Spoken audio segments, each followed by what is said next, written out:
Olá, caríssimos, bem-vindos. Neste vídeo curtinho eu vou falar dos paradoxos de Zeno. É uma coisa muito bonitinha pelo que eu vou falar na hora do Aquiles e da tartaruga. Os paradoxos de Zeno tiveram lá sua importância na história da filosofia e da matemática.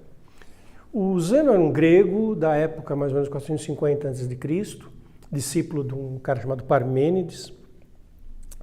E o Parmênides e seus discípulos eram muito opostos às ideias dos pitagóricos. E eles atacavam muito as ideias dos pitagóricos. E os pitagóricos estavam lidando muito com as seguintes perguntas. Saber se as coisas, tanto tempo como espaço, se ela tinha uma menor unidade ou se sempre se podia dividir em subunidades, subunidades, subunidades. Isso pode parecer ingênuo para a gente, essa discussão, no tempo presente, mas lembre-se, estamos falando de 450 a.C. E os filósofos gregos estavam discutindo, tentando estruturar o pensamento e lidando com essas questões sobre a natureza das coisas físicas reais e de coisas de filosofia. Afinal de contas, se tinha um intervalo de tempo mínimo, uma espécie de átomo de tempo, um átomo de espaço, que não poderia ser subdividido. E Zeno e os demais colegas ali daquele grupo atacavam essas ideias dos pitagóricos. Eles diziam que nessa linha as coisas dos pitagóricos só levariam a contradições. Uma das coisas que eles diziam, essa história de menor intervalo de tempo e menor intervalo de espaço, se isso existir, pensa num movimento, de repente tem um objeto que ele é minimal, um mínimo espaço no mínimo tempo. Não tem como subdividir mais, então você não consegue falar na velocidade desse objeto, daria velocidade zero, porque ele está instantaneamente parado. Eles mostravam que as ideias dos pitagóricos levariam à impossibilidade de movimentos. Por exemplo, duas coisas nunca se encontram, porque antes dessa mão encontrar essa mão, ela tem que andar metade do caminho, depois metade do caminho, depois metade do caminho, e nunca chega a tocar, ela só se aproxima. E, bom, havia ali então essa disputa entre eles. Mas o que eu quero contar para vocês é o paradoxo do Aquiles e da tartaruga, porque ele tem um sabor muito especial para nós e para a nossa matemática contemporânea. O que é o paradoxo do Aquiles e da tartaruga? O Zeno colocava o seguinte: imagine que o Aquiles, super atleta mitológico, vai fazer uma corrida com uma tartaruga, contra uma tartaruga. E ele dá uma vantagem para a tartaruga.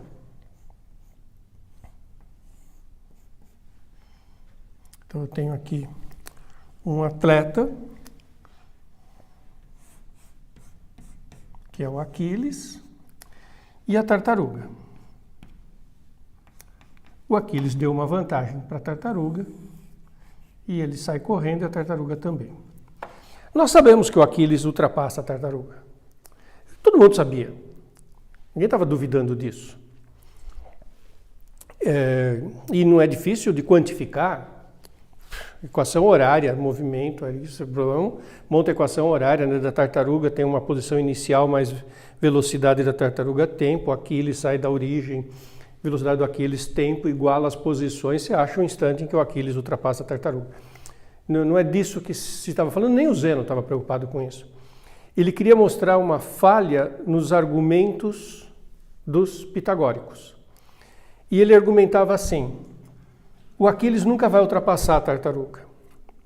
E aí não era porque tempo era indivisível, era justamente o contrário, porque os tempos eram super divididos. Os pitagóricos analisavam as duas possibilidades. E dizia o Aquiles o seguinte: começou a corrida, o Zeno dizia, começou a corrida, o Aquiles está aqui, a tartaruga está aqui. Depois de um certo intervalo de tempo, T1, o Aquiles chega na posição inicial da tartaruga. Só que a tartaruga avançou um pouquinho. A tartaruga agora está um pouquinho mais para frente, porque ela também andou. Então o Aquiles ainda não alcançou a tartaruga. Mas eles continuam a corrida. Aí passa um intervalo de tempo T2, que é menor do que o T1, mas é um intervalo de tempo positivo, e o Aquiles chega na posição que estava a tartaruga antes. Só que a tartaruga agora está um pouquinho para frente. O Aquiles ainda não alcançou a tartaruga. E repetindo esse argumento, o Zeno dizia o seguinte: o Aquiles nunca vai alcançar a tartaruga, porque para chegar na posição inicial ele gasta um tempo T1 positivo, depois ele gasta um T2, mas a tartaruga avançou um pouquinho, daí ele gasta um T3, daí ela avançou um pouquinho, ele gasta um T4. Aí olha a sequência de frases do Zeno. Para que o Aquiles alcance a tartaruga, é preciso que se passem infinitos intervalos de tempo, todos positivos. O tempo que o Aquiles vai gastar para encontrar a tartaruga é a soma de todos esses intervalos de tempo. A soma de infinitos números positivos é infinita. Então, o Aquiles vai gastar um tempo infinito para ultrapassar a tartaruga e nunca vai alcançá-la. Nós sabemos que isso está errado, mas é por isso que chama-se paradoxo.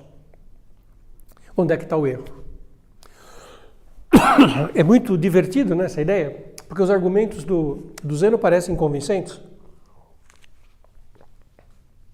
Olha que legal. Eu vou repetir os argumentos do Zeno. Para que o Aquiles alcance a tartaruga, ele tem que primeiro chegar na posição que ela estava, depois na posição que ela foi. Então tem o tempo T1, T2, T3. Certo. Para que o Aquiles alcance a tartaruga, terão que passar todos esses intervalos de tempo. Certo. O tempo total que o Aquiles vai levar para alcançar a tartaruga é a soma de todos esses tempos, que é a soma de infinitos números positivos. Certo. Aí o Zeno diz: a soma de infinitos números positivos é infinito. Epa, para que está errado. É aí que está a resposta ao paradoxo do Zeno. A soma de infinitos números positivos, estritamente positivos, pode ser finita. E por que isso é bacana? E por que isso tem, né, dá para ser usado em sala de aula, dá para ser usado com os nossos alunos? Porque é um exemplo, a gente tem o exemplo das progressões geométricas. É fácil mostrar para os alunos o seguinte, né? A soma da PG 1 mais meio, mais 1/4, mais 1/8, mais etc., é uma soma de infinitos números positivos e isso dá 2, que é um número finito. E não é só por conta da fórmula de PG. Eu consigo discutir com os alunos e mostrar que isso dá 2 de uma maneira muito mais bonita. Pega 2 palitos, pode ser palito de fósforo. Se eu colocar um do lado do outro, o comprimento total é 2 palitos. Agora eu quebro um palito no meio e ponho os pedaços de palito um do lado do outro. Agora eu tenho 3 pedaços de palito. E se eu colocar um na frente do outro, todo comprimento total, 2 palitos. Agora eu quebro esse aqui em 2/4. Agora eu tenho 4 pedaços de madeira. Se eu colocar um do lado do outro, 2. Agora eu quebro esse aqui no meio. Agora eu tenho 5 pedaços de madeira. Se eu colocar um na frente do outro, 2. E se eu pudesse, né, repetir essa sequência de operações infinitamente, eu teria infinitos pedacinhos de madeira somando 2.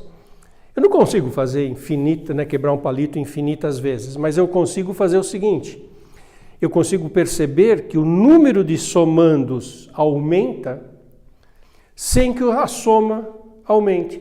A soma é sempre 2. Vai aumentando o número de parcelas, mas a soma é sempre 2. Na verdade, é isso que acontece com essa PG aqui. E isso é uma maneira de mostrar que o paradoxo do Aquiles e da tartaruga do Zeno tem uma falácia argumentativa. Os outros paradoxos são muito mais filosóficos, mas esse dá para resolver com progressões geométricas. Eu acho esse exemplo assim, muito bonito, por isso que eu quis contar para vocês. Legal?